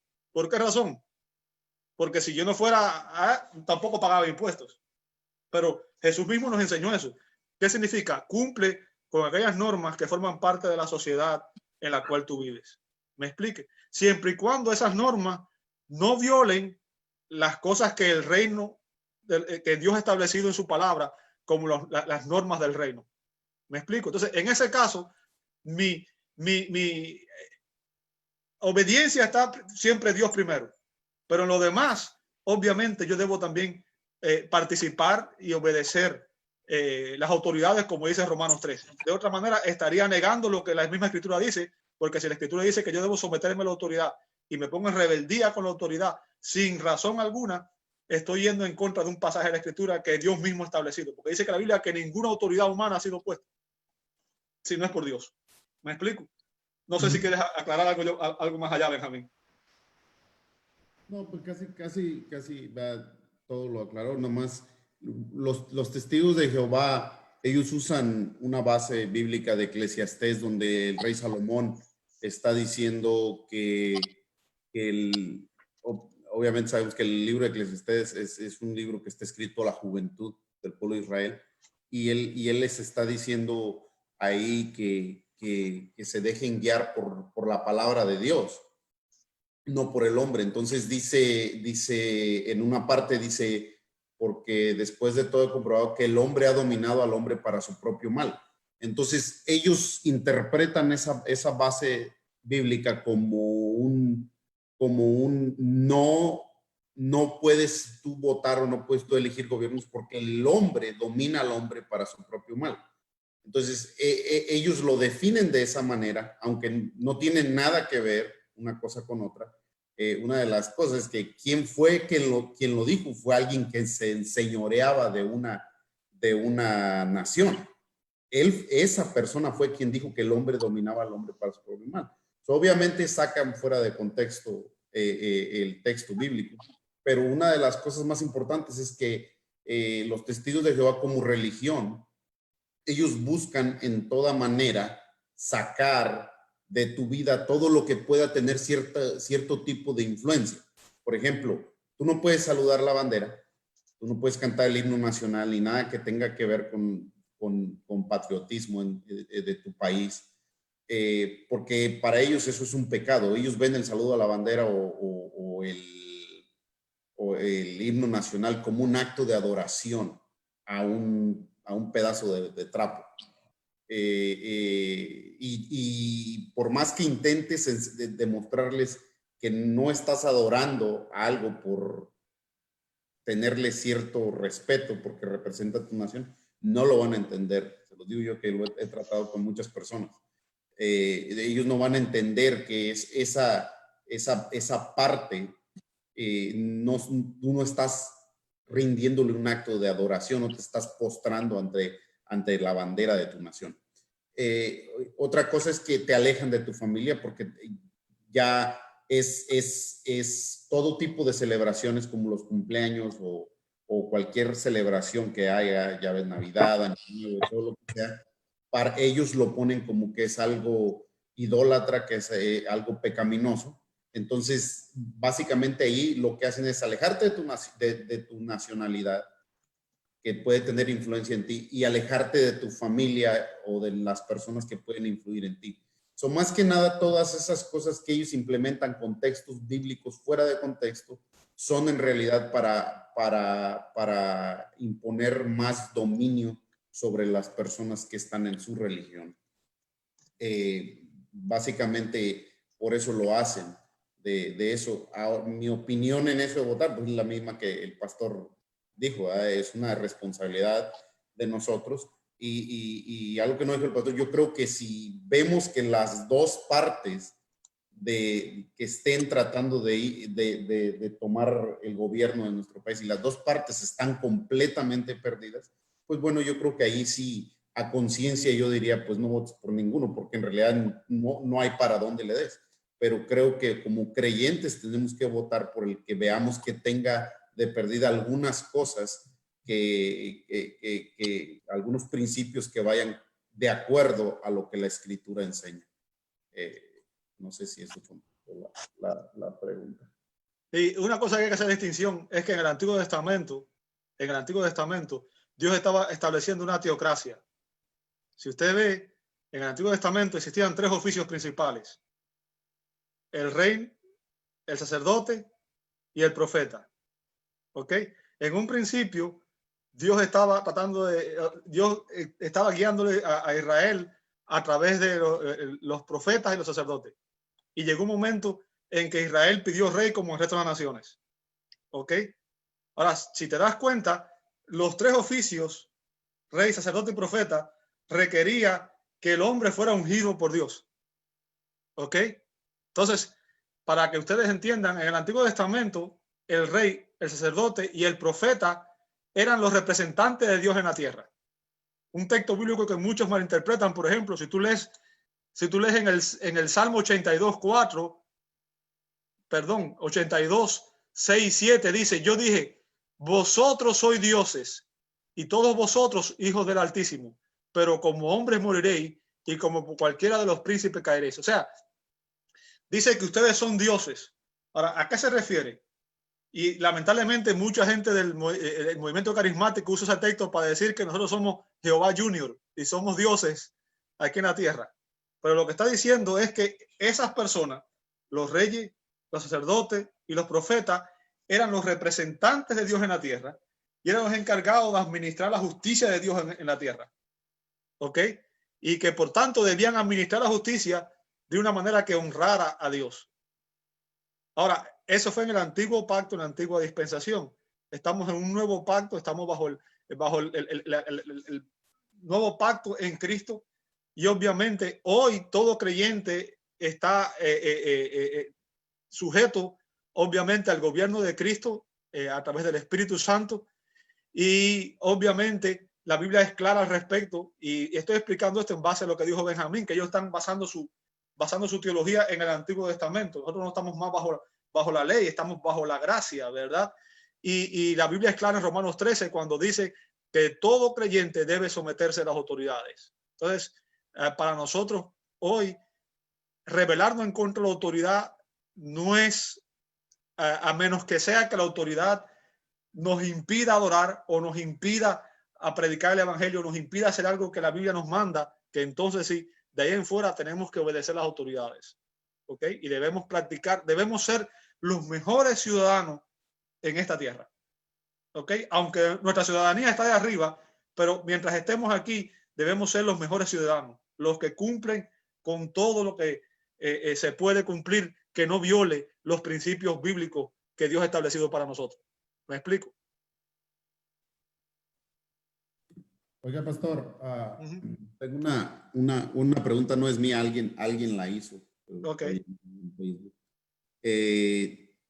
Dice esta persona que si, más que nada yo creo que los salmos en muchas partes, especialmente el rey David, él cuando está orando, él clama a Dios que destruya a sus enemigos. Y su pregunta es que si es correcto que uno haga esa oración. Ok, eso se conoce como salmos imprecatorios. Y obviamente tenemos que entender el contexto en que David está haciendo ese clamor. Obviamente David era el rey de Israel, hay que entender eso. Y él está hablando como el representante de la nación, del reino de Dios. Y está pidiendo eso en contra de naciones o pueblos que eran paganos y que estaban ofendiendo a Dios y que estaban atacando al reino de Dios.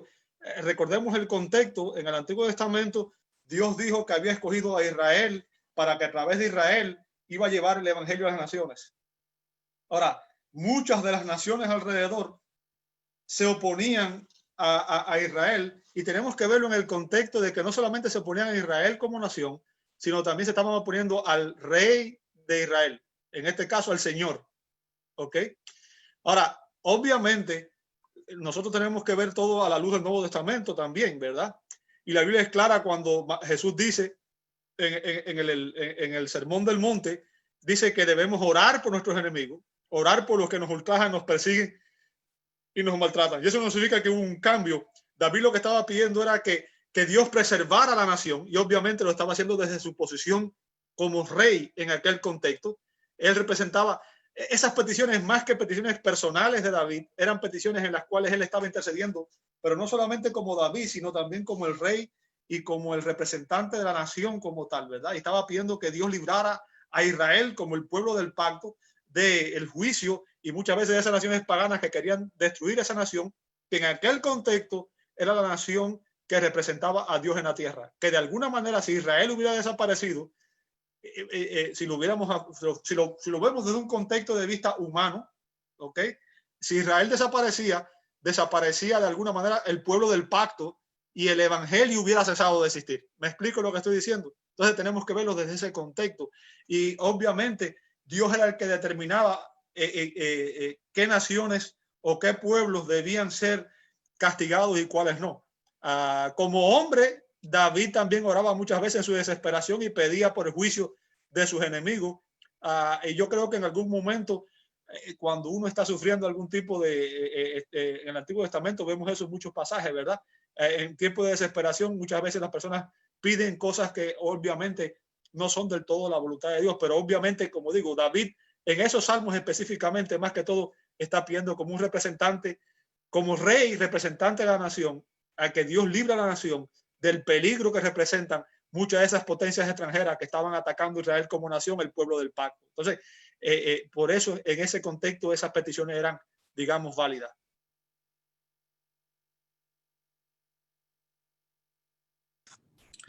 Oye, pastor. Ajá. Juanito, ¿qué? Dale, Juanito.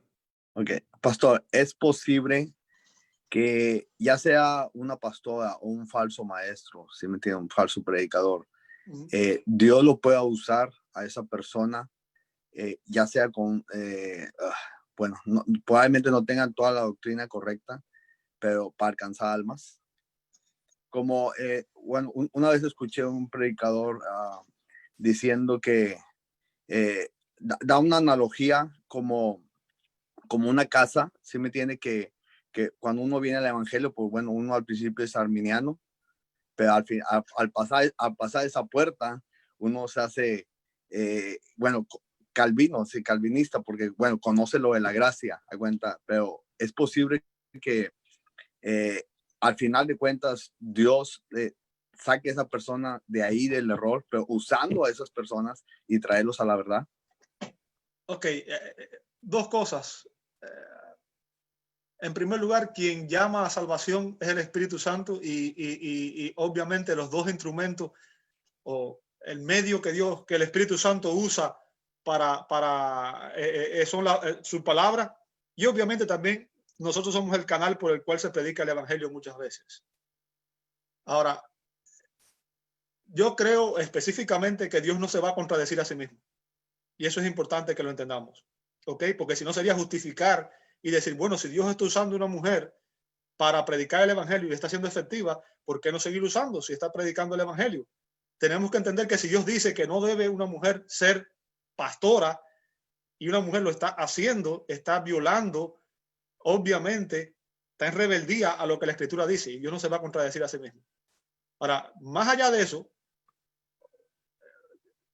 cómo Dios obra en el corazón de cada persona es un misterio que Dios obra con cada persona de una manera diferente, y hay personas que han venido al conocimiento de la palabra de Dios dentro de iglesias que no tienen sana doctrina, vamos a decirlo de esa manera.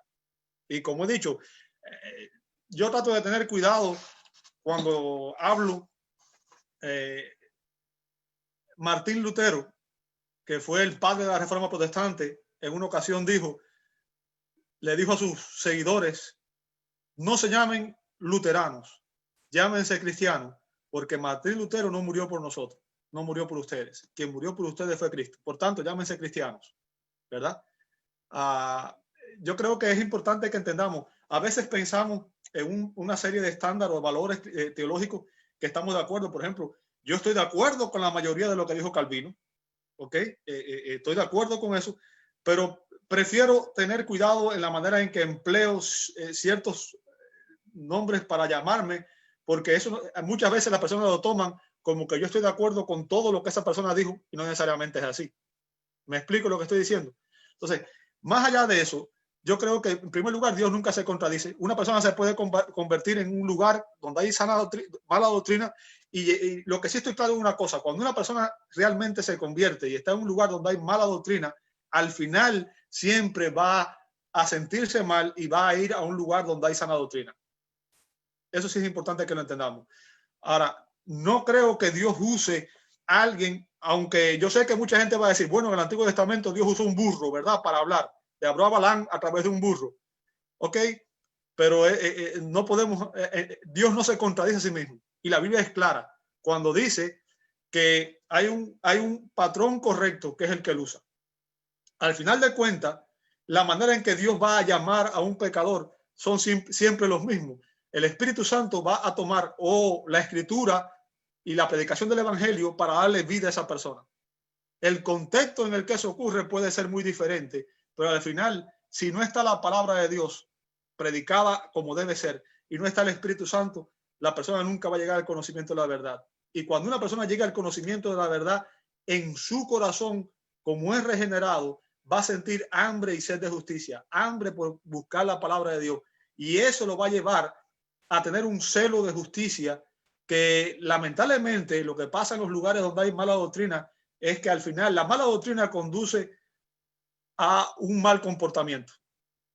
Esa es una norma. La mala doctrina trae pecado al final.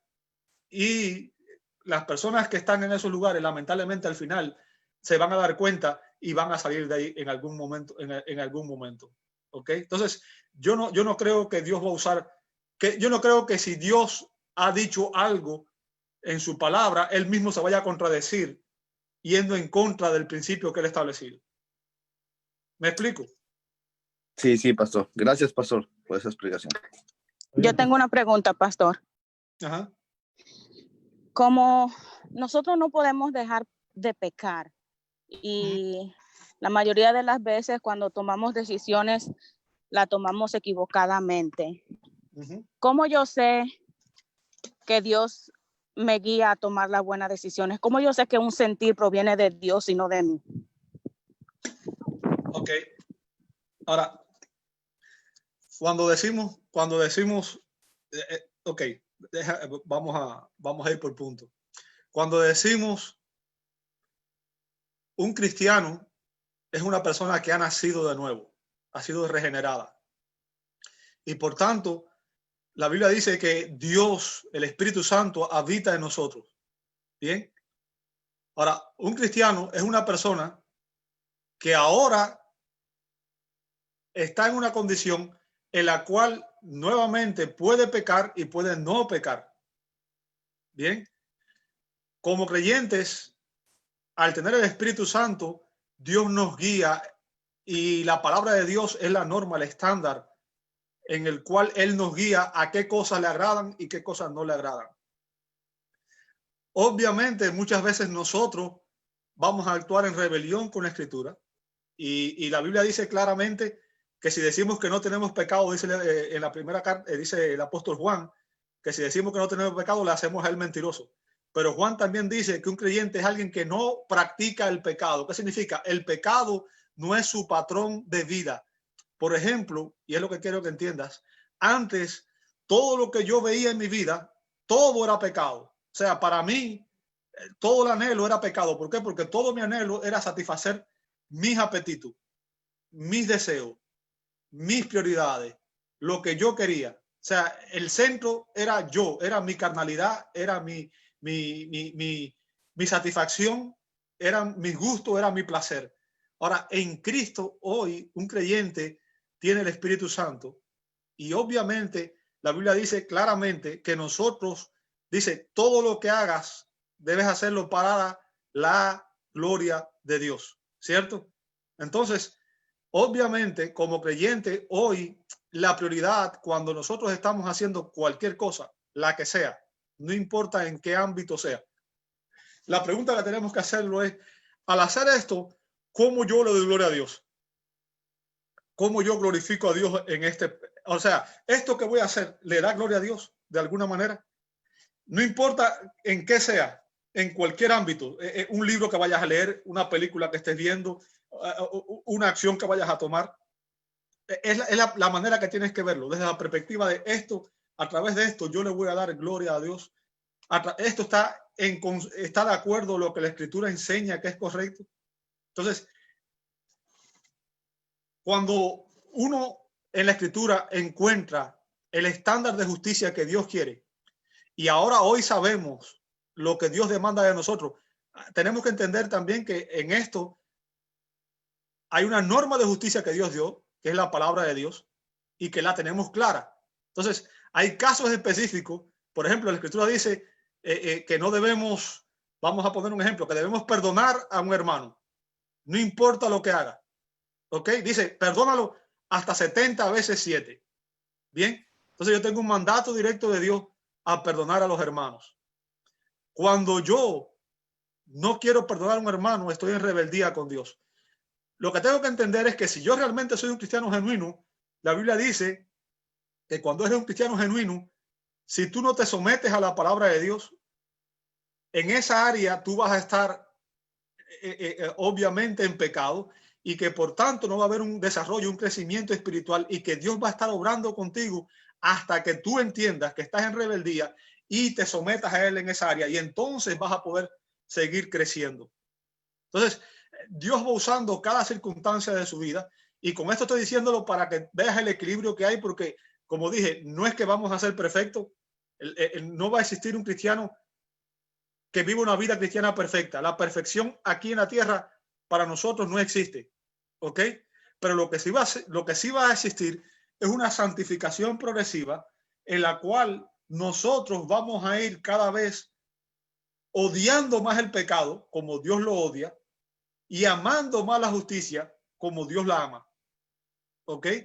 Y entonces vamos a ir abandonando esas decisiones pecaminosas porque lo cierto es que usted y yo conocemos en la Biblia, tenemos la revelación de todo lo que Dios demanda de nosotros, ¿verdad?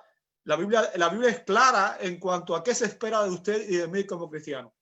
Lo que lamentablemente muchas veces, aún conociendo esas verdades, nosotros no queremos someternos y hay áreas de nuestra vida en las cuales estamos viviendo en pecado, en rebelión, a pesar de que sabemos lo que la Escritura dice.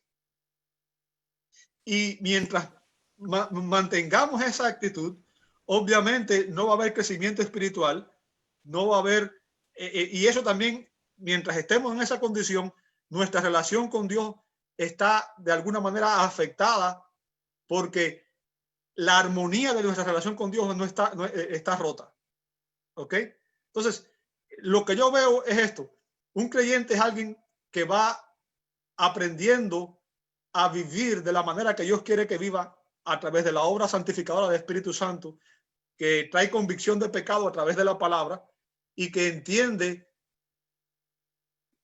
la demanda que Dios hace a través de la Escritura, se somete a ella y la vive. Y esa es la parte difícil, porque la mayoría de las personas hoy muchas veces entendemos la Escritura aquí en nuestra mente, pero no la estamos obedeciendo aquí, que es lo que Jesús dijo, ¿verdad? Y ahora, conocer la Biblia aquí y no obedecerla en mi corazón no sirve de nada.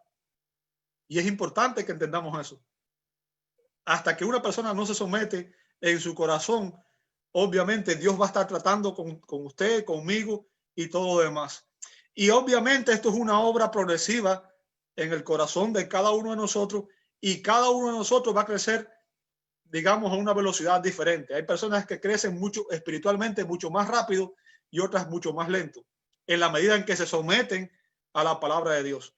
Y en esto tenemos que entender de que usted y yo también somos responsables, porque obviamente usted y yo tenemos la responsabilidad de orar, de leer la Escritura y de someternos a ella cada día. Ahora, un creyente que no busca constantemente a Dios en oración, que no está llenando, renovando su mente en Escritura y que no está obedeciendo, ahí se está estancando. Y ahí algo está mal.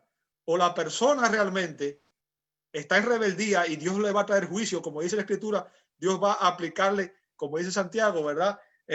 Dios disciplina a sus hijos. Dios le va a traer disciplina, o simplemente es un incrédulo. Pero si la persona ama a Jesús, si la persona ama la Escritura, y si la persona anhela crecer en santidad, que es como yo veo, porque la pregunta que tú me haces demuestra, por ejemplo, y no estoy tomando la personal, pero estoy diciendo, cuando una persona dice, yo reconozco que hay pecado y yo no quiero pecar. O sea, ese sentimiento viene de una persona que está tratando de vivir de la manera que Dios quiere que viva. Y la verdad es que ni tú ni yo vivimos 100% como Dios quiere que nosotros vivamos. Todos nosotros en algún momento le fallamos a Dios, ya sea en pensamiento, ya sea en actitudes o en lo demás, ¿cierto? Pero lo que demuestra que somos cristianos es que en nosotros hay un anhelo por crecer. Y cuando yo miro atrás y comparo mi vida hoy con hace una semana o con hace un año, yo veo cambios en mi vida, en la manera en que yo veo el pecado hoy, pecados que antes estaban en mí y que ahora no están, y que yo detesto hoy, y que hoy siento más dolor cuando peco, y más odio hacia el pecado y más amor hacia la palabra de Dios. Entonces, eso es lo que trae ese equilibrio. Y como digo, no es que nunca vas a dejar de pecar, nunca vas a ser perfecto en esta tierra, pero sí va a haber cada vez más un decrecimiento en esa práctica del pecado. Gracias. Un placer, hermano. Ok, una pregunta más y ya terminamos, porque son las 44, nos fuimos una hora por arriba. Mi esposa tiene una pregunta. Dice, pues, quiere que la haga yo. Ok. Pregunta y que Dice que cuando en Timoteo se dan las especificaciones de ancianos, de pastores, bueno, ancianos más que nada, muchas veces hay cristianos que dicen, bueno, eso se le aplica a los ancianos, a los que están en posición de liderazgo, pero no necesariamente se le aplica a los digámoslo así, al cristiano promedio. Entonces, ¿cómo es que las personas vienen a entender que las especificaciones son específicamente para creyentes y no para el liderazgo y no para creyentes. Es que he escuchado que algunas personas dicen que ellos no pueden o no deben o no quieren servir en la iglesia porque no quieren cumplir o no pueden con esas especificaciones. O sea, dan a entender que ellos piensan que las especificaciones que dan ahí son diferentes para alguien en liderazgo y para un cristiano que nada más asiste a una iglesia. Ok. Servir es un llamado a todos los creyentes.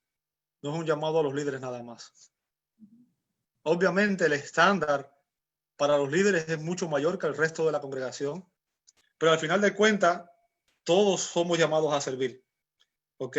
Todos somos llamados a servir. No hay nadie. Recuerda que el concepto de iglesia es el grupo de personas que han sido llamadas afuera y que forman parte de un grupo en el cual cada uno de nosotros, la Biblia dice que Dios nos dio dones para edificar la iglesia. Entonces, cuando una persona está pensando de esa manera, está yendo en contra de lo que la misma Escritura enseña. ¿Por qué? Porque la Biblia enseña que Dios nos ha dado dones a todos. ¿Ok? Que Dios nos ha dado dones a todos y que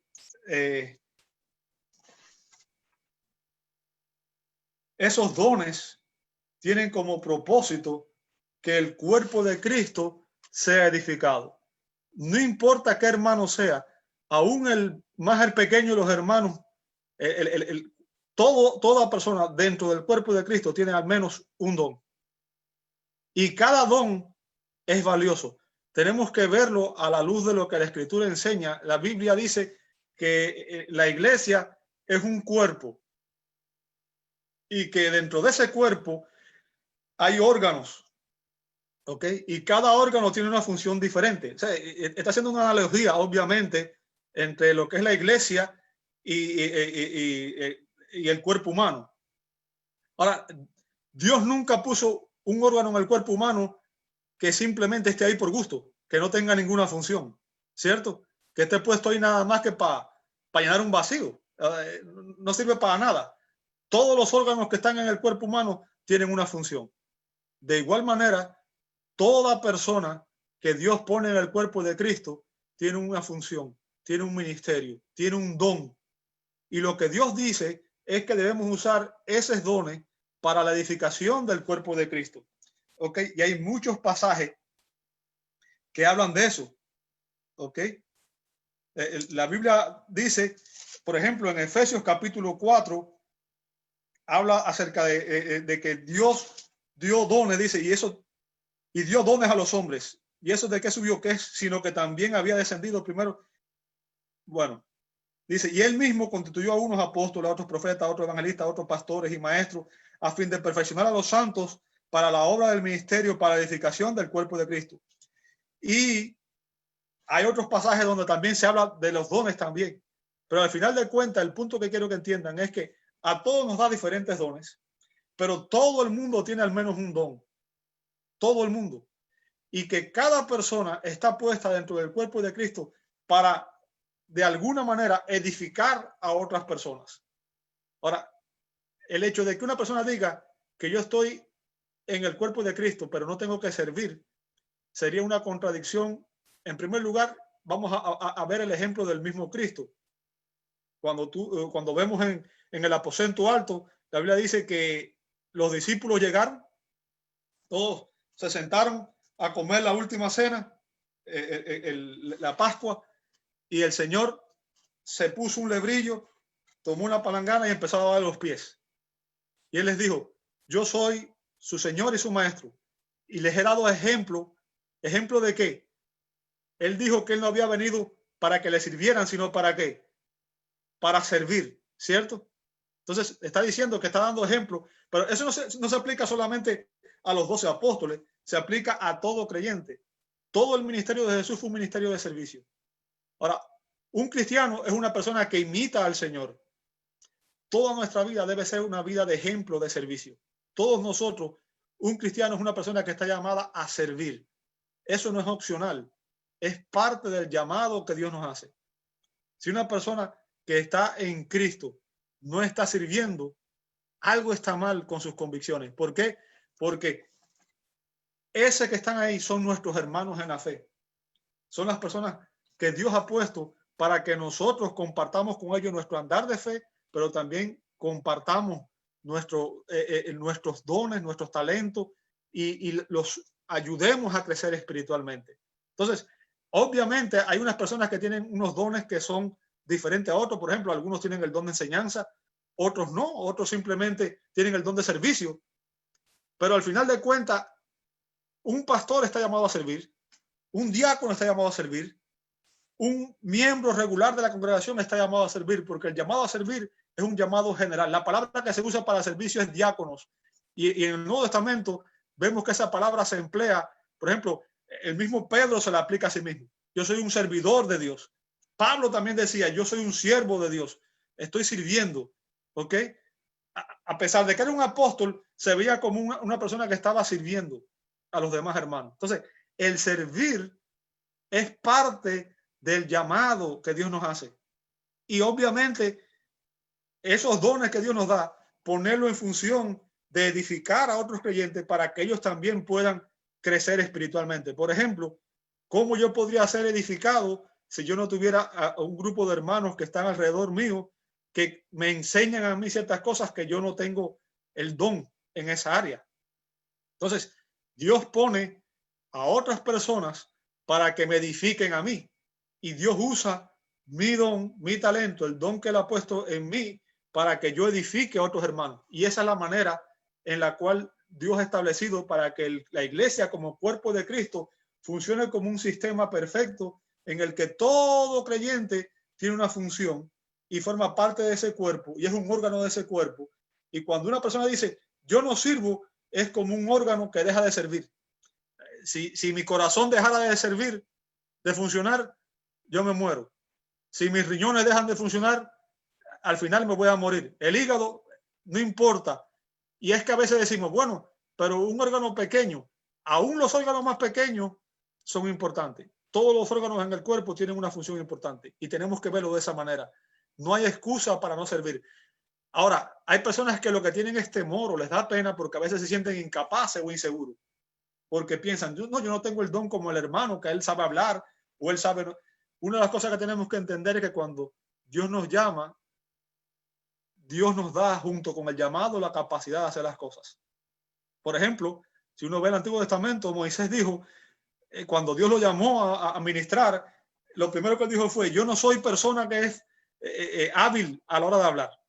Y Dios le dijo, ven acá, ¿quién hizo el mudo y quién hizo el que habla? No fui yo. Yo te voy a poner, al final le puso a Aarón para que sirviera como su boca, vamos a decirlo así, ¿verdad? Pero el punto que quiero que entienda es que si Dios te llama a un ministerio, si Dios nos llama a nosotros, nos llama a un ministerio, porque todo cristiano tiene un ministerio dentro del cuerpo de Cristo, Dios nunca llama a una persona que esté sentada en un banco nada más. Y segundo, Dios te da un don para que lo uses. ¿Cuál es tu don? Es el que hay que descubrir, obviamente, porque hay personas que tienen un don diferente al resto de los demás. Pero no existe una persona que esté en la iglesia nada más como un ornamento, que esté ahí nada más para sentarse, irse y no hacer nada más. Eso no existe.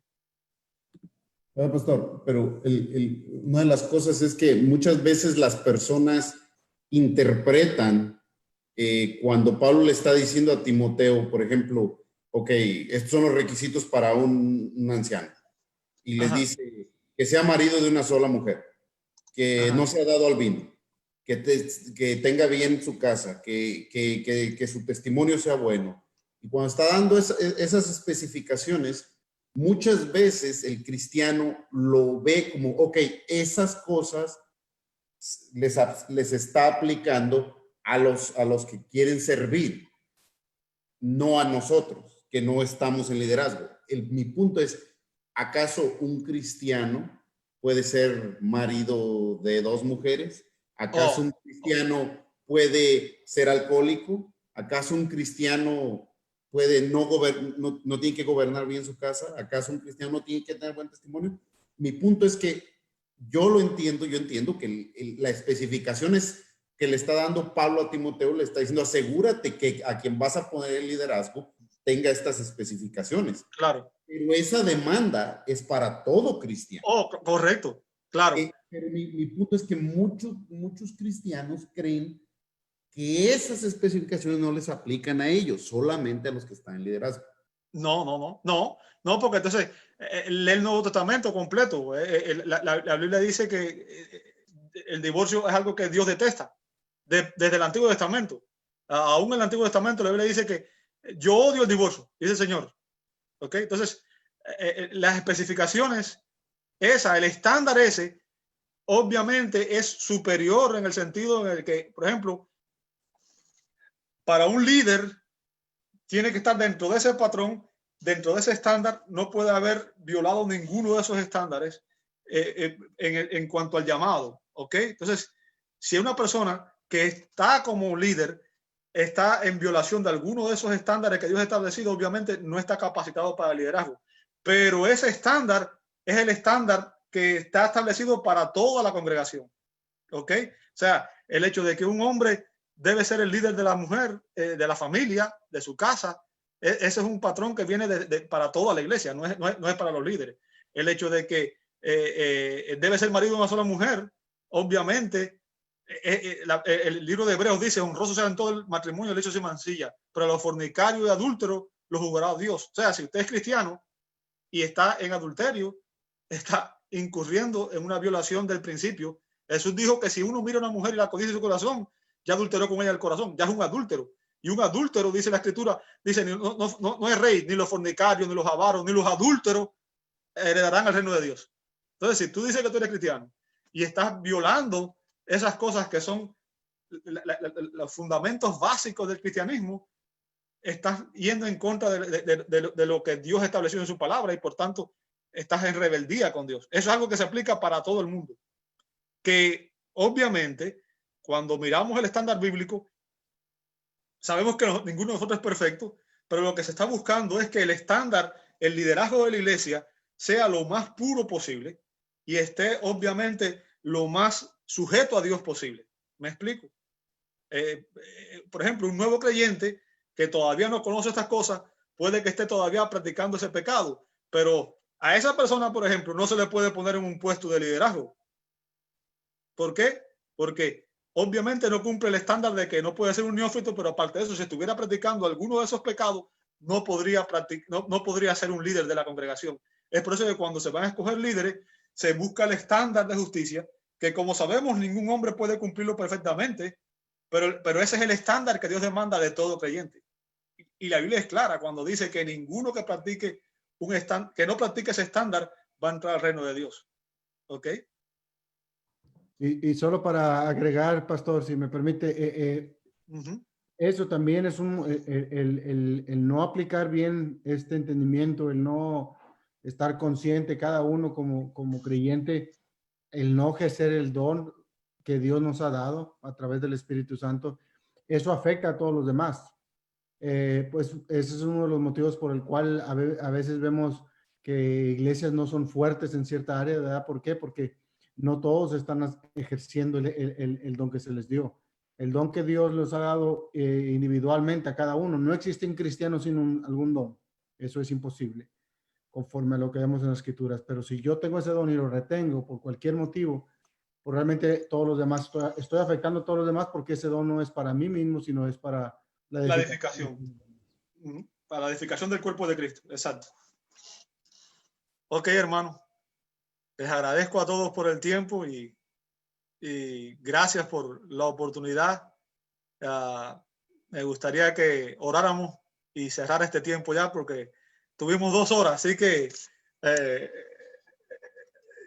creo que fue bastante tiempo. Hay que dejarlos descansar también ustedes. Les invito a orar una vez más para cerrar este tiempo. Amado Dios, te damos gracias por tu misericordia, por tu fidelidad. Gracias por permitirnos este tiempo en el cual hemos hablado cosas referentes a tu reino, Señor, y te pedimos que, Señor, tú nos ayudes a ser humildes, que nos ayudes a amarte con todo nuestro corazón, que nos ayudes a servirte, Señor, como tú demandas en tu palabra. Te doy gracias por cada uno de mis hermanos, Señor, y te pido que tú nos bendigas en el resto de esta noche y en esta semana que comienza, Señor, que podamos servirte. Padre, ayúdanos a vivir cada día, Señor, como si fuera el último, Señor, pendientes, seguros de que Cristo viene y que algún día tendremos que dar cuenta de cada uno de nuestros actos, de cada una de nuestras acciones, Señor. Ayúdanos a amarte como tú demandas en tu palabra, obedecerte, Señor, en espíritu y en verdad. Y, Señor, también ayúdanos a amar a nuestros hermanos, Señor, como tu palabra nos manda. Ayúdanos a ser fieles en este ministerio de servir. Ayúdanos a usar nuestros dones para edificar la iglesia, el cuerpo de Cristo, Señor. Y te damos gracias por esta oportunidad preciosa y pido tu bendición para cada uno de nuestros hermanos. Te lo pido en el nombre santo de Jesús y te doy gracias. Amén, amén y amén. Muchas gracias a todos, hermanos. Okay, que pasen buenas noches. Gracias, pastor. Buenas noches. Gracias, pastor. Gracias. Bendiga. Vale. Bendiciones a todos. Igualmente, gracias.